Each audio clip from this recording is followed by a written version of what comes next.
Hello, Bill. Good morning, Matt. I believe this is last day of Hanukkah. I think last night was the last night of Hanukkah, if I'm counting correctly. I'm only half Jewish, so I'm on point with all this stuff as I should be. Hi, Simone. This is my daughter, Simone. Both of us have, we're doing this from the confines of our homes, and children and people are around, they're off. We're not in our normal work zone. Right. Right? How was your holiday? It was good. It's good. I think that my kids ask a lot of questions. So that's made it interesting. And I don't know about yours, but mine are off for 2 weeks. Oh, mine's a week and a half. So everyone believes? I think my older boy is probably doesn't. Mm-hmm. My younger boy does. But I think he also realizes that, like, the mall Santa works. Works for the real Santa. So that's kind of the stage we're at. This is still a house of belief, just so you know. That's good. I don't know how long that will last, but that's where we are. I used to believe that before I really had kids, my philosophy was, like, don't lie to your kids, because it's credibility, and then they may question other things that you say are true. Mm-hmm. But there's something magical and special about it, and I think what I've found is that they want to have this magical time, and it's kind of, so I let it after initially dispelling it. I backed off of that, and it's come back. So I have more to say on this subject, but I can't at the moment. We'll do a special episode on that. But this is our year-end episode. Let me ask you, before we get to that, I did do an audit of our season. Okay. But I wanted to, because during Thanksgiving you always talk about WKRP in Cincinnati. Right. Is there a Christmas or New Year's show that you always watch? There isn't. And just this year, I started to think about that. Like, what are the great Christmas TV episodes? And I've only sort of just begun this research project. I did feel that Ludachristmas of 30 Rock is an excellent episode. Refresh my memory. I'm a huge 30 Rock fan. Was that a party that Tracy Jordan got invited to or something? Well, Ludachristmas is sort of their crazy holiday party, and Tracy Jordan had an ankle bracelet. It wasn't supposed to go, but he went anyway. But the best part about that episode was not that plot line, but the plot line of Liz Lemon's family coming to town. Oh yeah, and the brother, right? Andy Richter. Richter thinks it's the 1980s. He thinks Reagan's still president. Right. And it seems like their family is perfect, and then Jack's mother comes in to prove that their family is just as horrible as everybody else's. Right. So, like, that's a quality Christmas episode. And the Christmas episode, because that's what we're talking about right now, Simone. Haters gonna hate. Parks and Recreation, when Gary Gergich has his holiday party, and you learn that Christine Brinkley is his wife. That's a top-notch Christmas episode. What I said? No, I did not, Simone. I nailed it Christmas. You nailed it Christmas? My girls nailed it on Netflix. And, I don't know that. I watched. That's a baking show. We watched Christmas Chronicles, which is on Netflix, which was pretty good. Kurt. What's his name? Anyway, I don't know. We tried to make Elf a Christmas tradition, but my children have seen it once, and they were not inclined to see it over and over again. and I've tried to make Charlie Brown Christmas a thing, and like that made them too depressed, so I can't watch that every year. Well, in fairness, I mean, Lucy does have a psychiatric stand to deal with seasonal depression and whatnot. So. You know, they immediately were like, everyone's being mean to Charlie Brown. Why do you want to watch this? This is horrible. I did watch for my first time, as well as there's Home Alone and Home Alone 2, which I never was that interested in seeing. And I feel like my apprehension was correct. It's not that good a movie. No, Home Alone holds up. The original one, I think, holds up well. I mean, it was fine. I thought it was vastly. I'm making myself some coffee. Okay. So my question is, if you had to do without one character, if you had to say Joe Pesci goes or Daniel Stern, who's the indispensable character? Well, I feel like you need Macaulay Culkin and the two robbers. I mean, no. I don't mean. I mean an actor. If a different actor played Macaulay Culkin's role, or the entire movie rests upon the kid going, yes. I mean, that's like that's what holds that movie together. It's not the plot. I think you're wrong. You could find a cute kid, but I don't think you could replace Joe Pesci in the movie. That's my. Yeah, I take. Yeah, I wouldn't buy it. I mean, Pesci is an underrated comic genius. I'm not saying he's a placeholder, but I think you could find some other adult to be a hapless robber.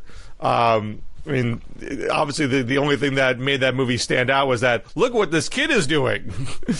But when we saw Home Alone 2, my kid said, that guy looks like Donald Trump. And I'd be like, that is Donald Trump. They're like, oh no, why are you watching Donald Trump? So you didn't watch the Canadian edited version? I didn't know I had a choice. If I got a Canadian Netflix, I would have been able to have a whole different experience. See, this is why I blame the media for Donald Trump, because, they're to blame. So, largely. Anyway, so should we... Well, I know that obviously you and I are both under the gun with familial responsibilities. Yeah. So let me just run down. I went through and I just perused every, there must have been 50 DMZs last year in 2019. And I went through and apparently the year began with a government shutdown. We also spent a lot of time. We spent a lot of time on the Democratic primary, but especially at the beginning of the year, it was is Elizabeth Warren? What happened to Elizabeth Warren? Mm-hmm. And throughout the course of last year, she went from what happened to her to being a contender again to kind of crashing again. Yeah, we're still saying what happened to Elizabeth Warren. We are. It's come full circle. There was an emergency declaration, the Green New Deal. Of course, we celebrated, Bill Scher. We celebrated our 10th anniversary of the DMZ. Mm-hmm, that's right. This past year, 2019. We talked about Justin Amash, my support for him for president. We talked a lot about Joe Biden, Biden's announcement. There was the David French, Sohrab Ahmari fight, got a little bit of attention from us.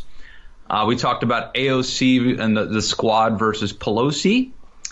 There was a couple of blackface stories, Trudeau and Ralph Northam, that got some mention. And then, of course, impeachment. But that's basically it, Bill. I was a little bit surprised. As crazy as this year's been, not that much when I went back and actually audited what happened in the year. Well, we didn't dwell on the impeachment saga as much as other commentators did. I mean, obviously that is a very large story for this year. But it lasted. I mean, obviously there are nuances and developments. But that story really from about, September until the end of the year. So that really was at least a quarter of the year. And the Mueller report preceded that too. Right. So we had summer of the Mueller report. We talked about that somewhat as well. Is this the right one? You could do that.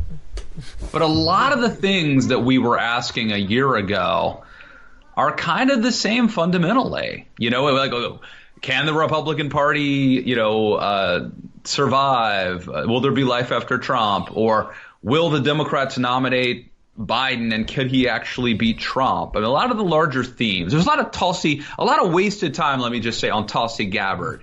I want to be famous too. My oldest Laz is here. She's under the delusion that this makes one famous. Being on the DMZ podcast is where fame and riches materialize. Yeah, I just it's worked for us. I heard my younger sister screaming, "I'm famous!" So now I'm famous.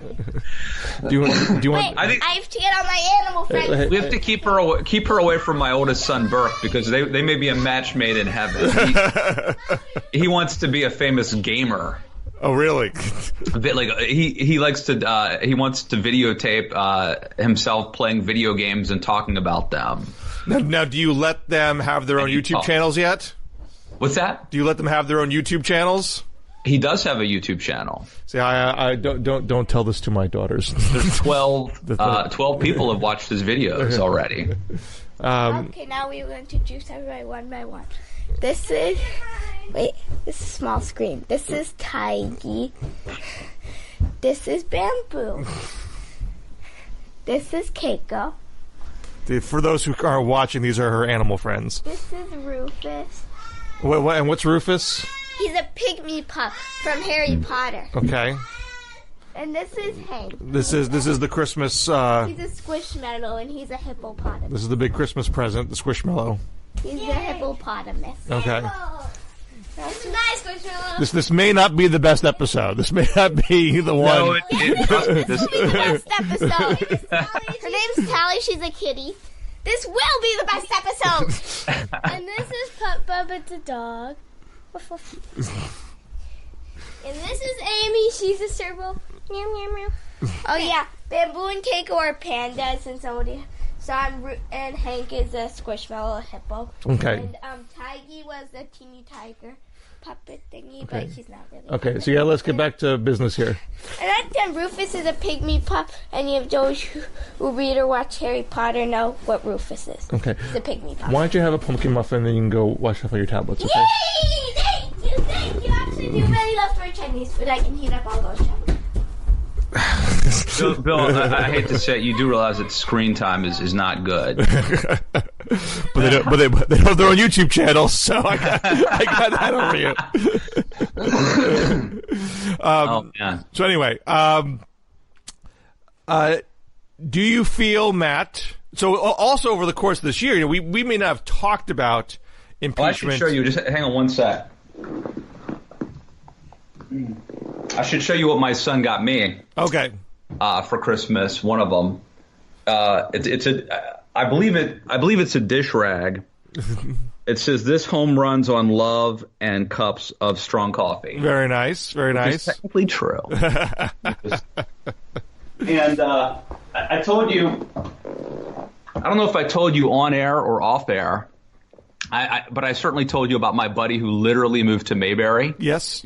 He's there now. He rented, even though he lives in Mayberry, for Christmas Eve, he rented the actual Andy Griffith's boyhood home. And he sent me this picture of this autographed picture of Thelma Lou and Barney Fife. Thelma Lou's still kicking. Amazing. So, yeah. So it's another Festivus miracle. But I think over the course of this year, even though we didn't talk about impeachment ad nauseum, you have gone through a personal journey where you had been more, I will judge Trump on a case-by-case basis, to now being full-throated pro-impeachment. I don't like that guy. He's a bad guy. Also, I'm already on a podcast. It's called Mr. Dion's Class. Go check it out. Her class does have a podcast, and she is on that awesome. podcast. Again, Burke can never meet her because they will move to Hollywood and try to make it big in the entertainment business and like try to.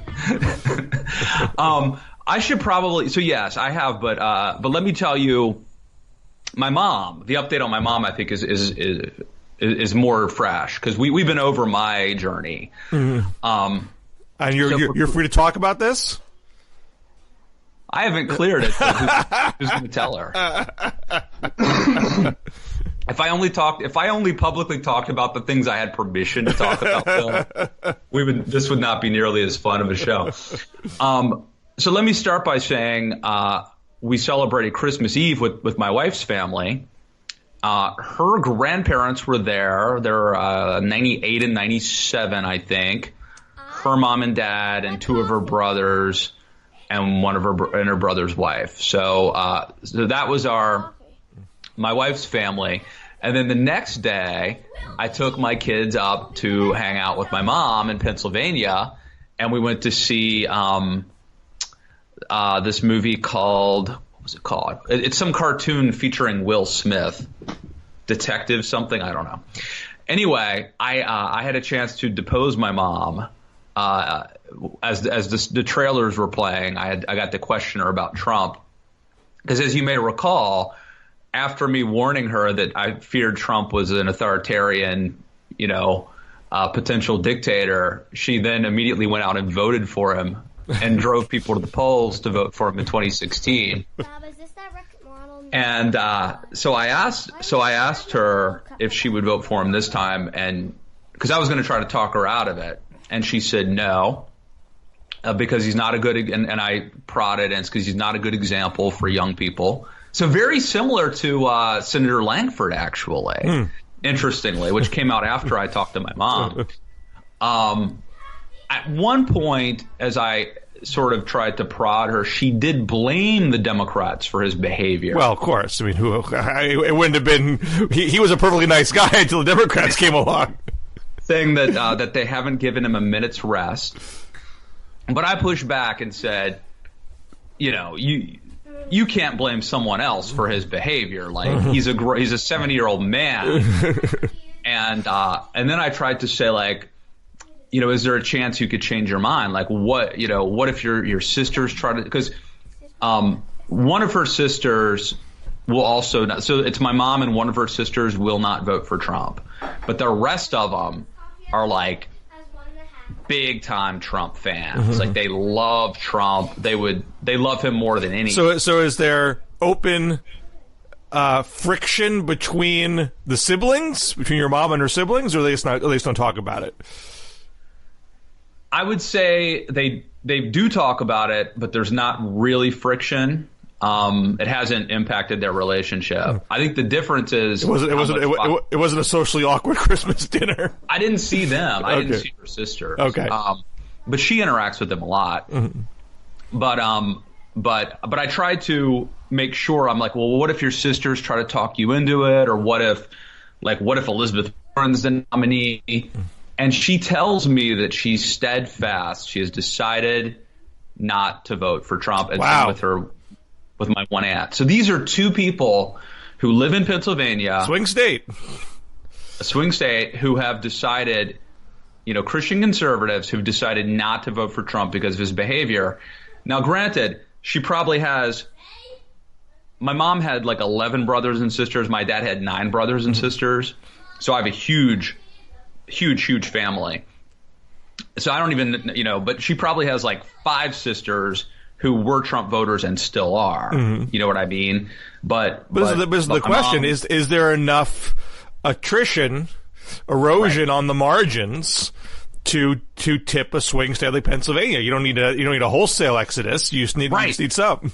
That's the thing that I find interesting, right? So like number one, obviously it's anecdotal, but it also maybe is a microcosm of a larger trend. And what if out of 7 women who voted for Trump in Pennsylvania, 2 of them drop off and just don't vote?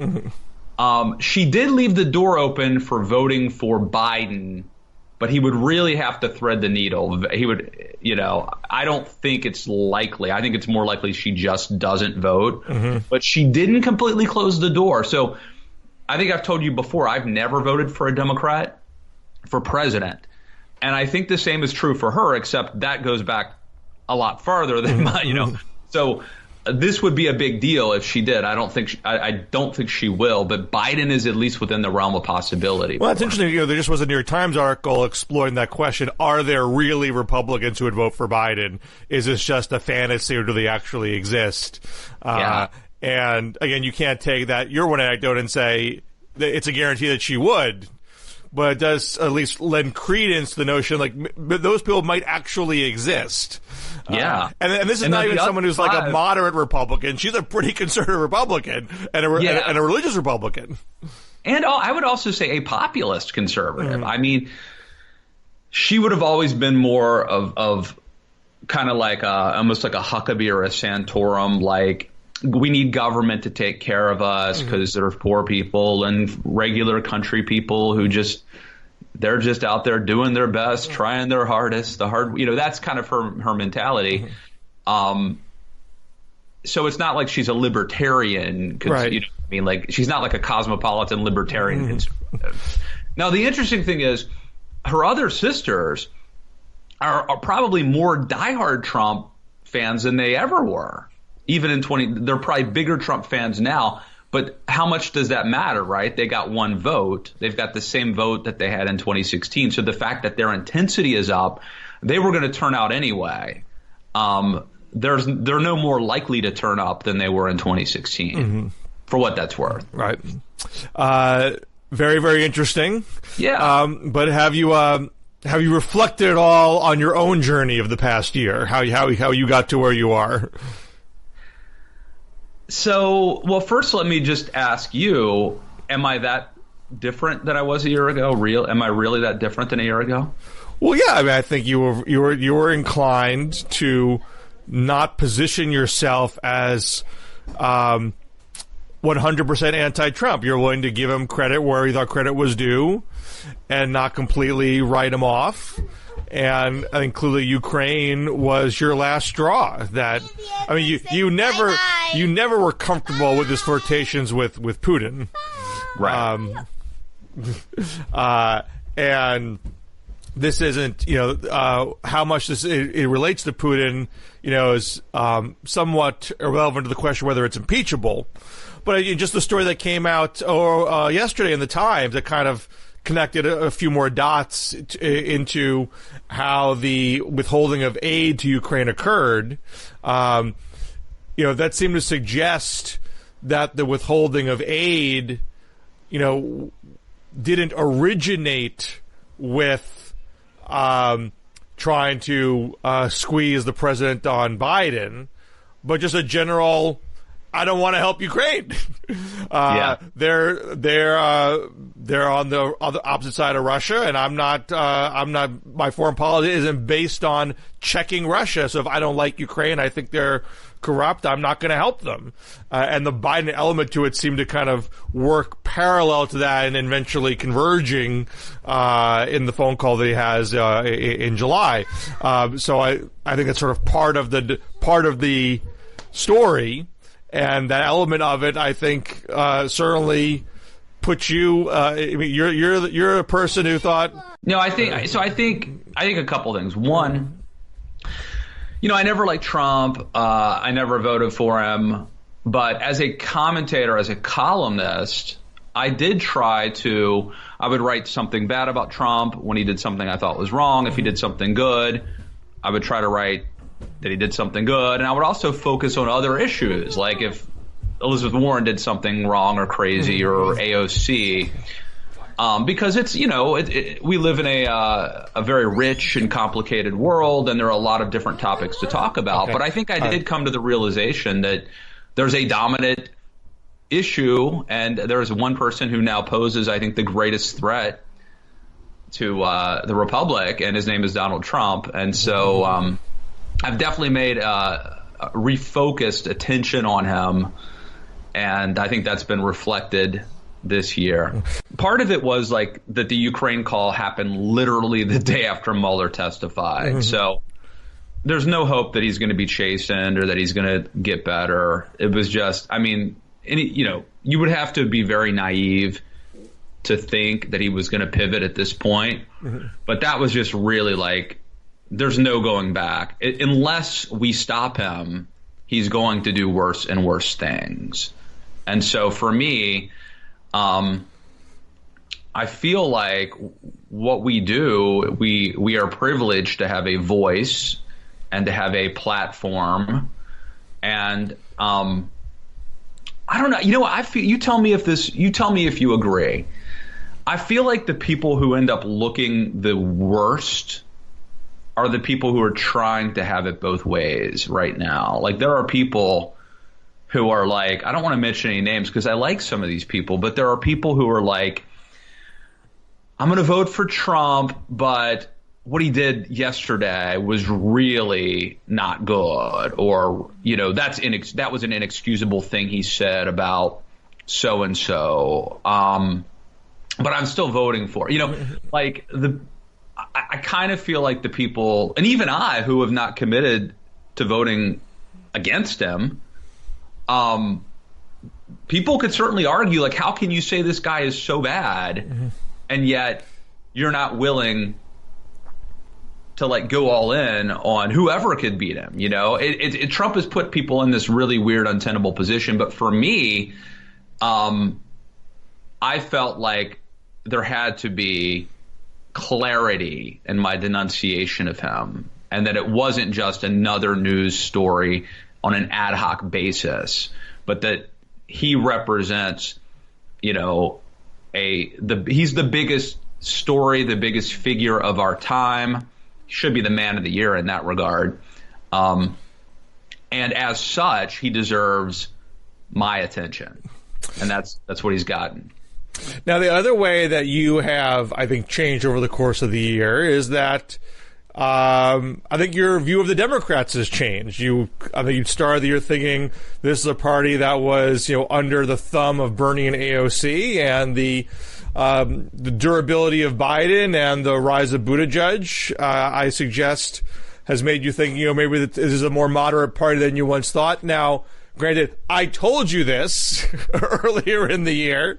And if I may say this, people have pointing out the articles I've written which have been off the mark, but I have been saying in print literally since the day AOC won her primary in June of 2018 that you should not interpret this as the beginning of the socialist takeover, that there's plenty of data to show that the moderate side of the party is still quite robust.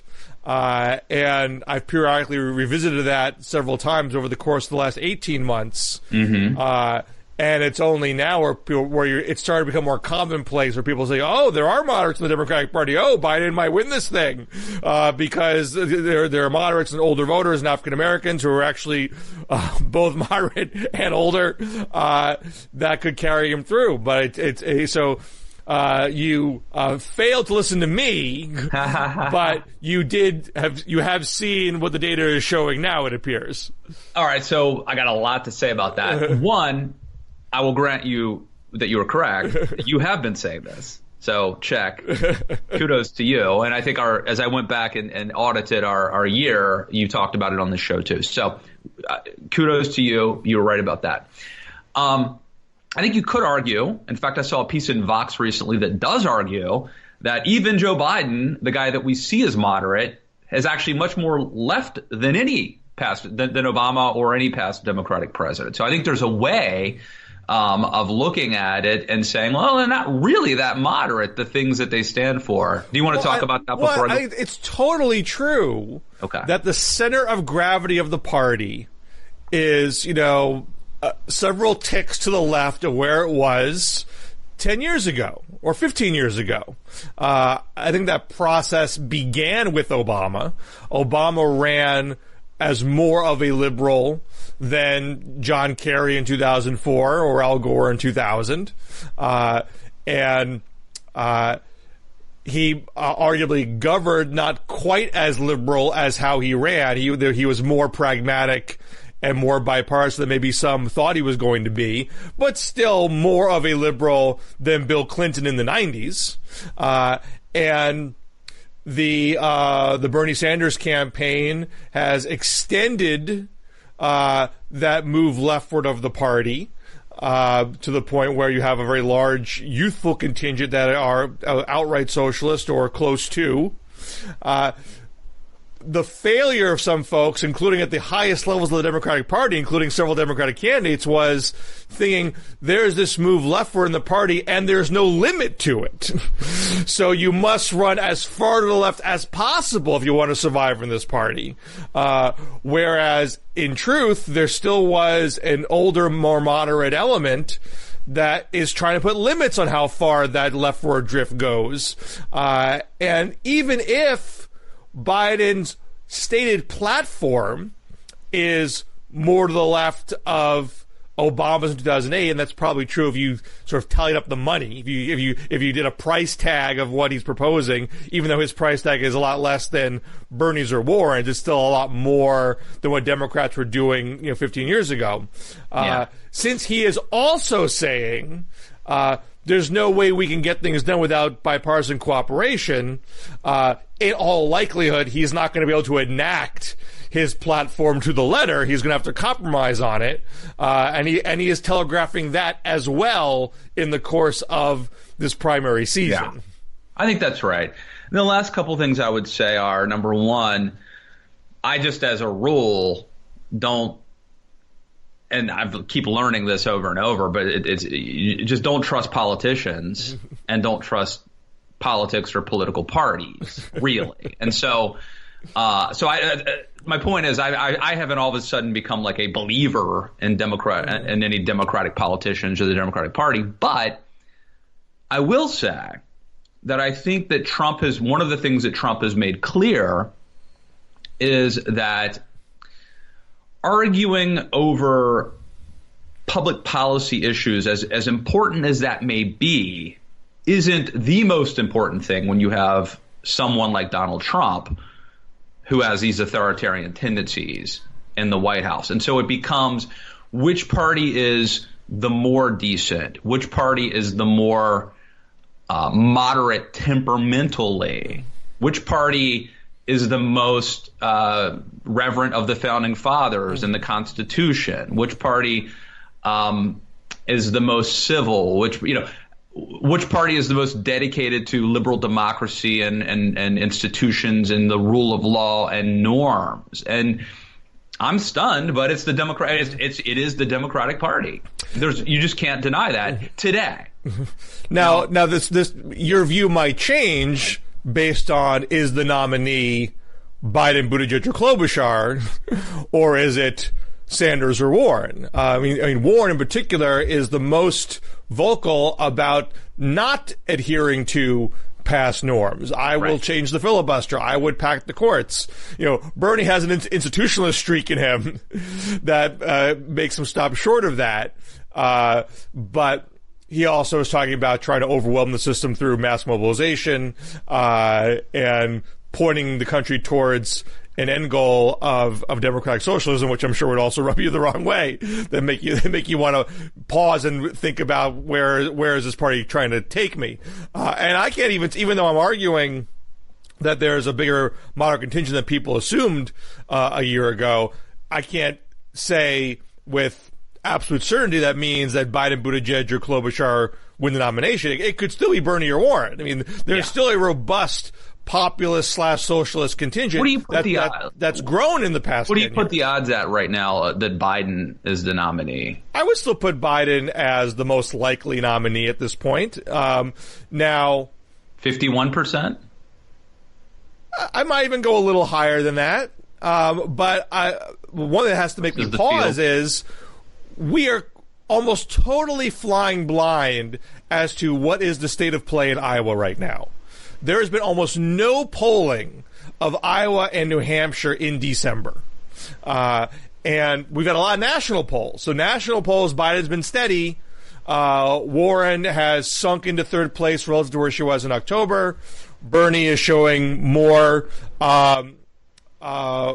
juice than people might have thought after the heart attack, but still no evidence that he can break through his ceiling. He's not making inroads into moderates. He's holding on to the 15-20% of the left that he's always had. And Buttigieg has ticked down nationally, He never was that high nationally, but he's showing strength in Iowa and New Hampshire in November. And we have no idea how he is faring in those two states after a steady stream of not so favorable press and a debate where he took a lot of hits. We just don't know. I would think that Biden has had a pretty good December. His FaceTime in Iowa has generally generated good press. You see a lot of anecdotal evidence that when he's on the rope line or when he's just milling in the crowd afterwards, people walk away feeling energized and touched and empathetic. Now, Buttigieg just had some good crowds in the past few days, so I wouldn't argue he's collapsed based on that. But Warren faded after, in the larger scheme of things, pretty light criticism. There has not been an ad campaign eviscerating her. She got fairly gentle criticism about the details of her healthcare plan, and she responded in a way that I thought dug her deeper into the abyss, and it obviously didn't work for her. But my point is, both with her and with Kamala back in the summer, they both had a spike and a fade after fairly mild criticism. It's almost as if just the mere awareness that there could be something negative to say about you was enough to make voters say, well, wait a second here, I'm not going to jump on this bandwagon just yet. And so that makes me think that just the mere fact that Buttigieg has had criticism would make some people pull back. And what's a little different with Biden is, Biden's the one guy here who has been around so long that the criticism, by and large, is stuff that you already knew. Now, the stuff that you didn't know, you didn't know about the segregationist stuff in the summer. Maybe that was new information for you. That knocked him down from a peak of 40 when he first jumped in back down to 30.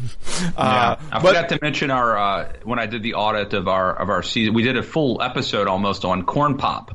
Right. That was a fun episode. Right. But I feel Biden's core base knows he makes gaffes, knows he's long-winded, knows he's prone to saying the odd thing here and there, but feels at heart he's a decent guy. He is going to bring us the country together. He's not going to go off on a bender politically once in office. So it's harder for the criticisms to knock him off stride. And that's the benefit of being the old timer in the race who has former VPs and former VPs have a very good track record in primaries. I think for that reason, they're known commodities. Maybe it's just because the NFL season, which I'm still boycotting, ended.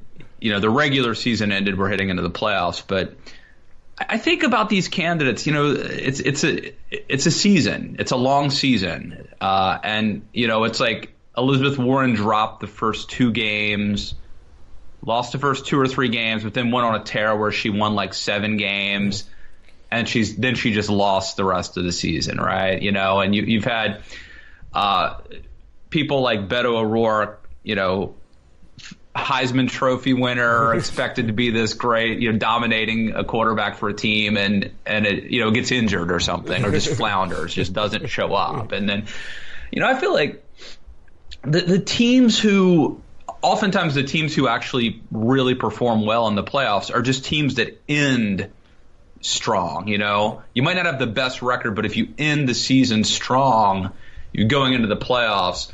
And I feel like Biden and Klobuchar have really ended their season, as much as we're heading into the playoffs, being the Iowa caucuses. Well, Klobuchar is still the wild card here. She hasn't had her moment yet. She's been kind of slow and steady, hanging around, doing a little bit better in debates than maybe you thought she was going to.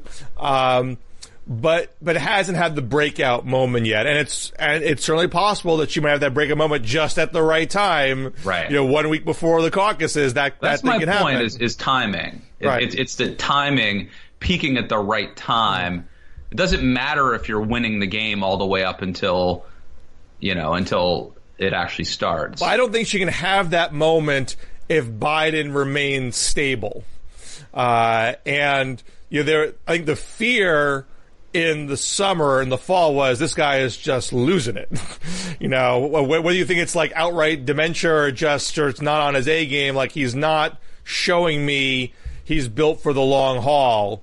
And his bus tours in Iowa in December and the last debate, I think, have reassured people. If they're not growing his base, he's not atrophying. He's not eroding.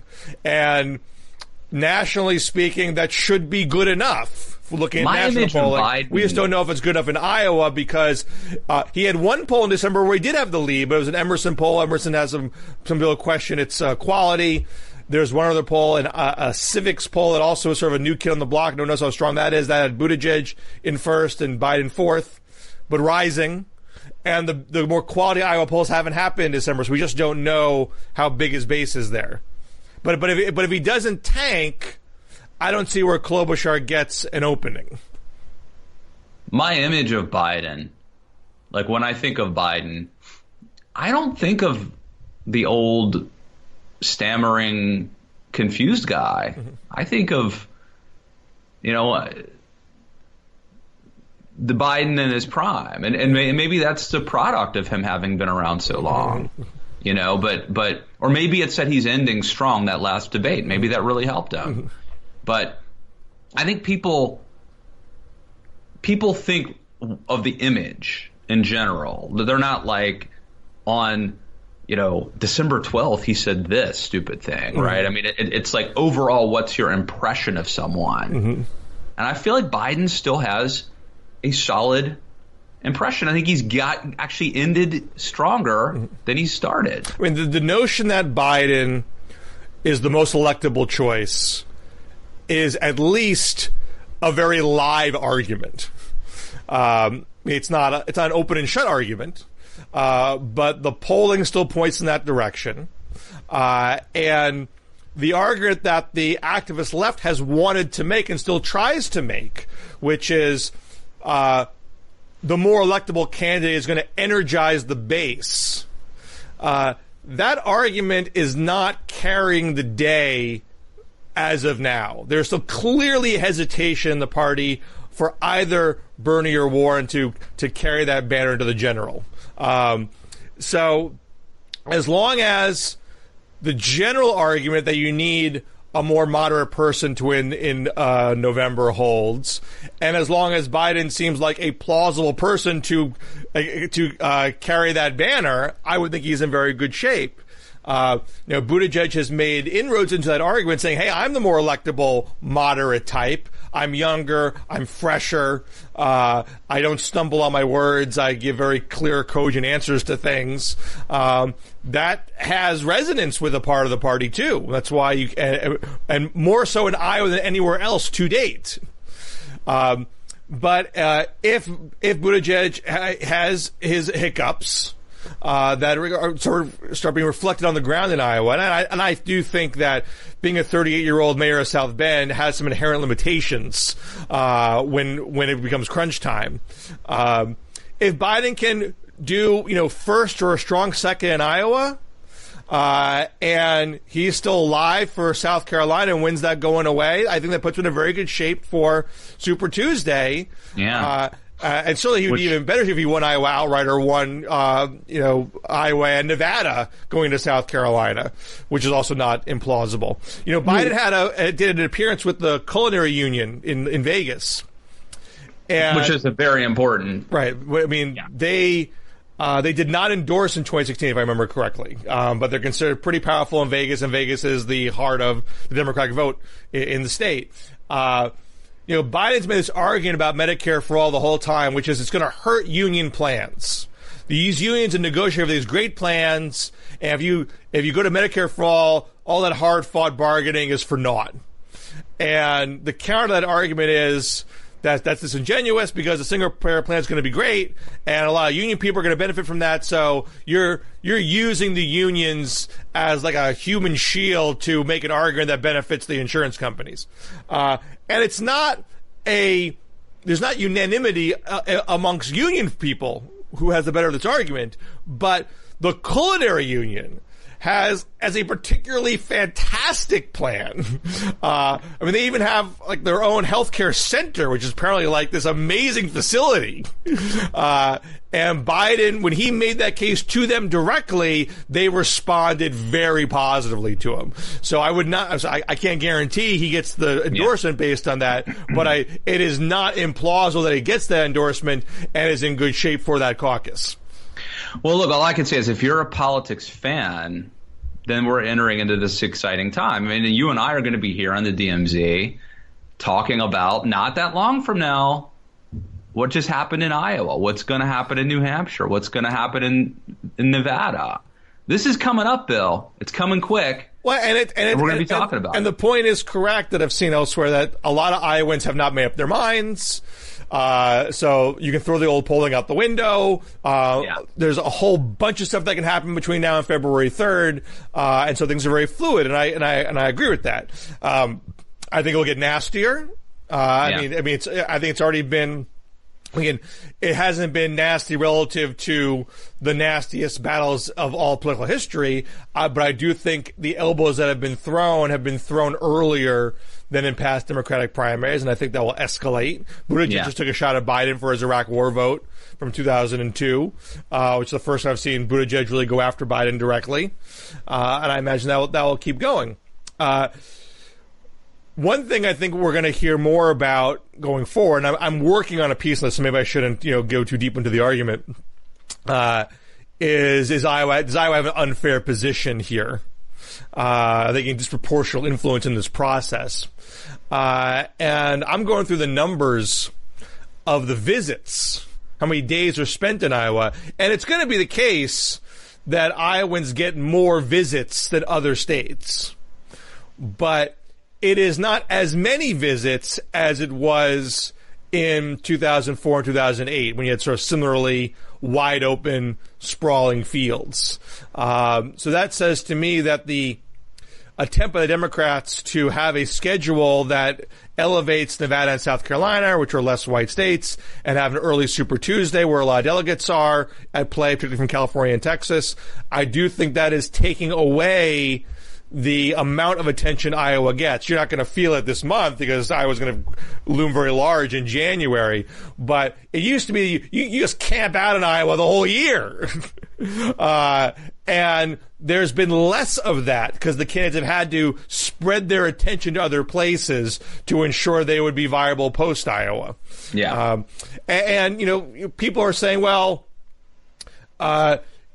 candidates like Cory Booker and Julian Castro are getting squeezed out because, all these white voters in Iowa are getting an early say.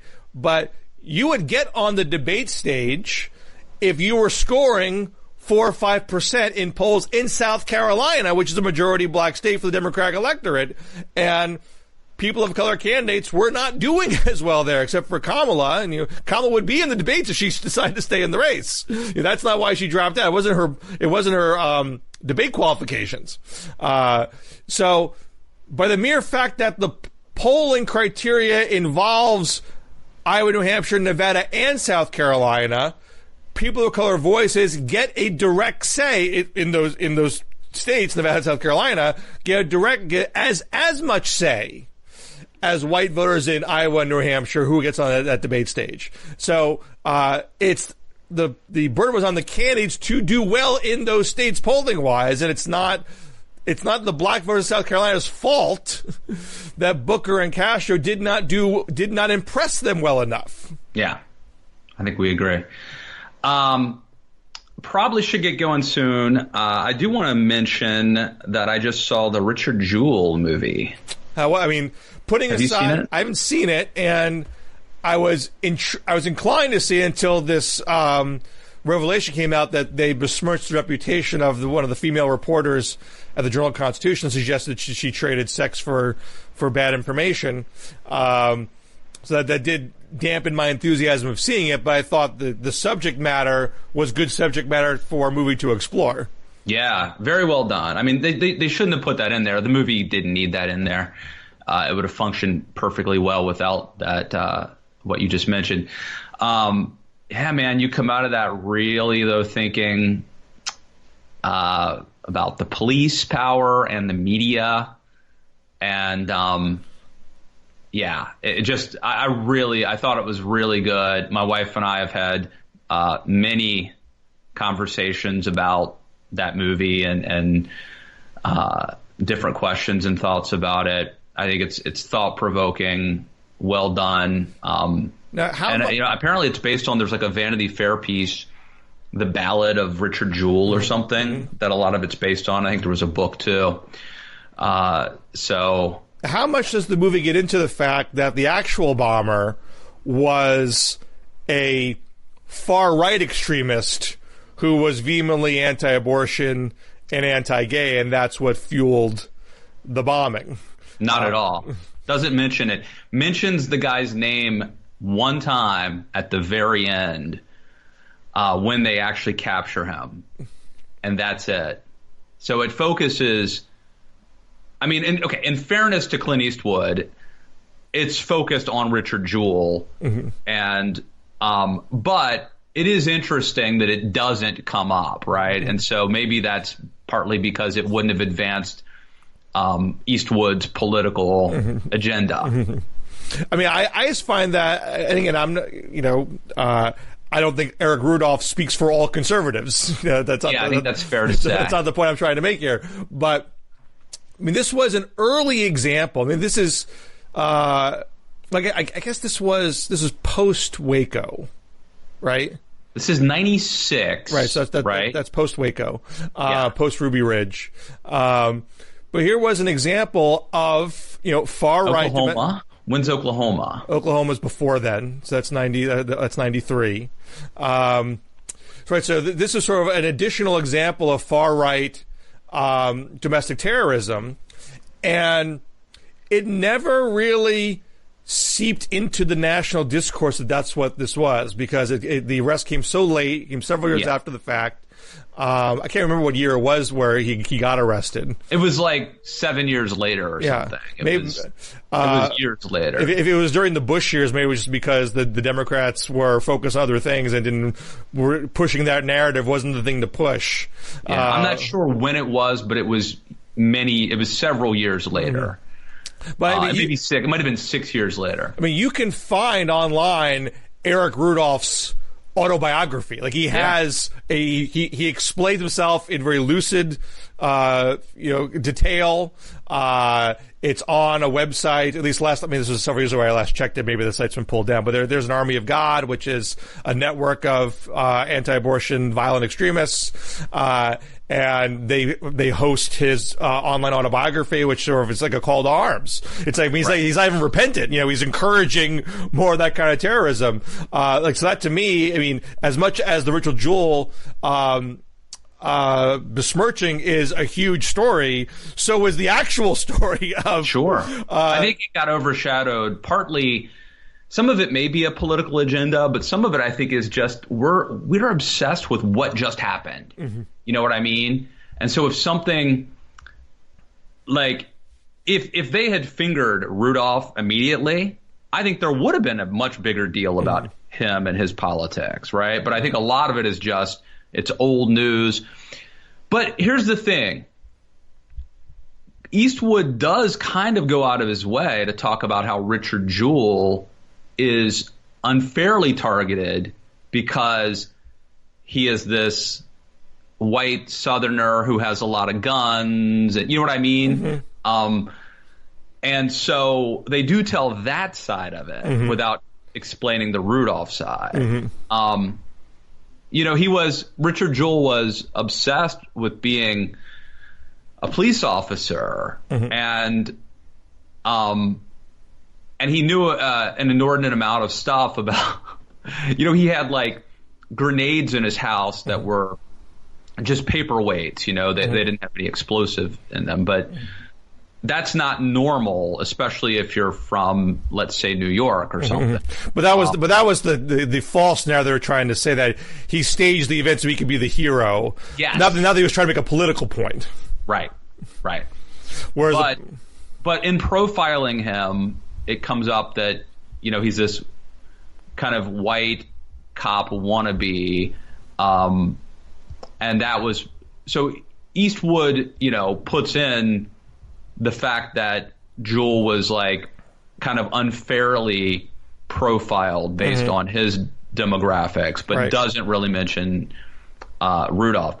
Let me just back up though and say I thought the movie was very well done, and it reminded me, I think it was in 2012, there was this speech, I think it was at Regent University, and the title was Never Talk to the Police, or Why You Should Never Talk to the Police, something like that. It went viral. Millions of people watched this video.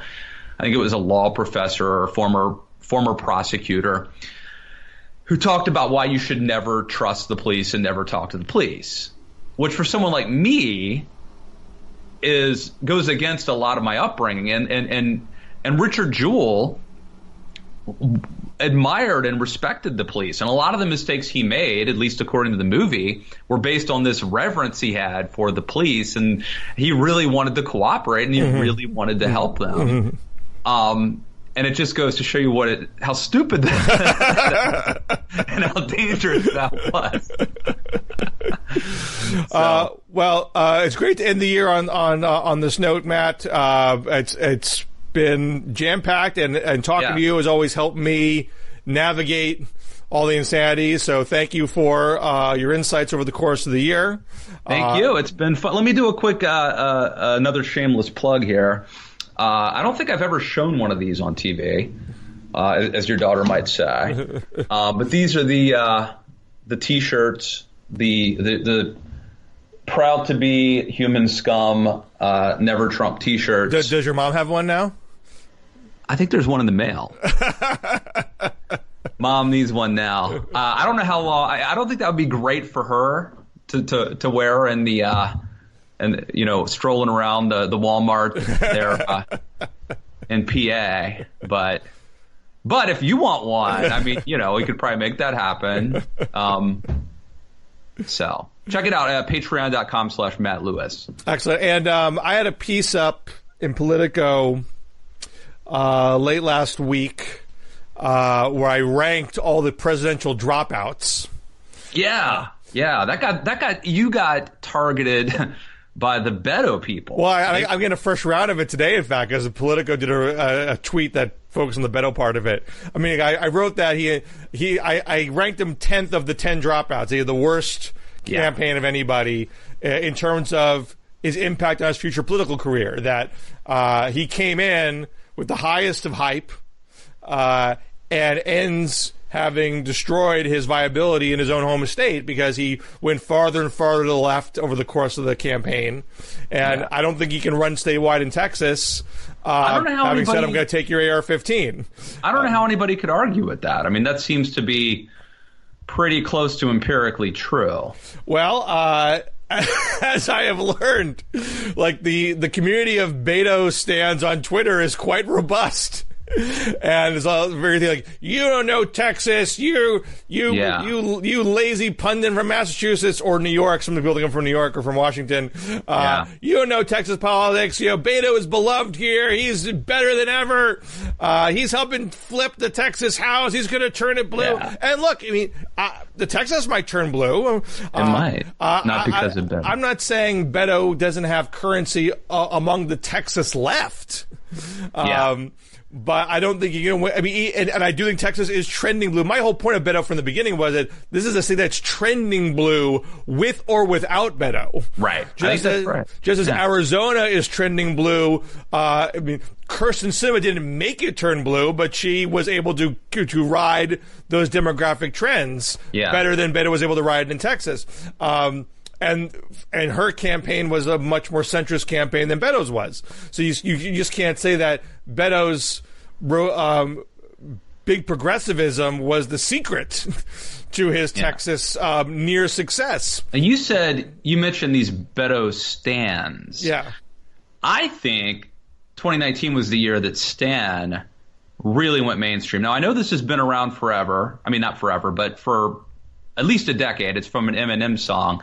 But is it just me, or did Stan become a mainstream word this year. Well, for those who are familiar with Twitter terminology, yes. And, BuzzFeed did a whole piece on Kamala stans after she dropped out and how that's affected how that community impacted her campaign in real time and how they were responding to her dropping out. So we would have called them fans before. Well, it's a hybrid of stalker and fan. Yeah. It's supposed to be more intense than just fans. Passionate fans. So in the Kamala case, it's sort of being talked about as a cautionary tale. You shouldn't be so sensitive to your own Twitter hype because that might pull you in directions that aren't very helpful to you in the non-Twitter world. And arguably Beto did the same thing where he leaned harder and harder into the online culture to the point where he was losing support amongst actual Democratic voters. Yeah. They're mad at me and they think I'm going to be proven wrong someday. And look, hey, I can be wrong. That's not. Let me tell you something. I stand for Bill Scher. That's not going to happen. I mean, and if he has a comeback, all power to him. But Jay Inslee, for example, ended his race with a better national profile than when he began. And he didn't hurt himself at home. He's considered a lock for a third term as Washington governor. And you can very easily see him having established himself as a climate expert and standard bearer on climate policy. He can very easily be picked to be EPA administrator or energy secretary. Beto is not going to be in the next cabinet. Beto is not even running for the Senate this time around. And I have a hard time believing he'd be in a great spot to run for governor or senator in Texas when those seats come up. Who's a bigger disappointment, Will Hurd or Beto O'Rourke? And who has a better future? Well, Hurd has more of a future. I mean, he could run statewide in Texas. I mean, now granted, I can't predict if he clear a Republican primary, if he's too moderate for Republican conservatives. And I'm not saying he is a lock for any higher office, be it governor, senator, or president. But I don't think he has a massive electoral failure, let alone two, hanging around his neck the way Beto does right now. So I would put Hurd ahead of Beto as far as his political future is concerned. I just don't think Beto is even, I assume his choices speak to a lack of interest in running for higher office again. I think he's happier being on the activist side of things, and isn't navigating for political elected office again. To be continued. Bill Scher. Always a pleasure. Till next year. See you guys back here in the DMZ. All right, take care. Happy New Year.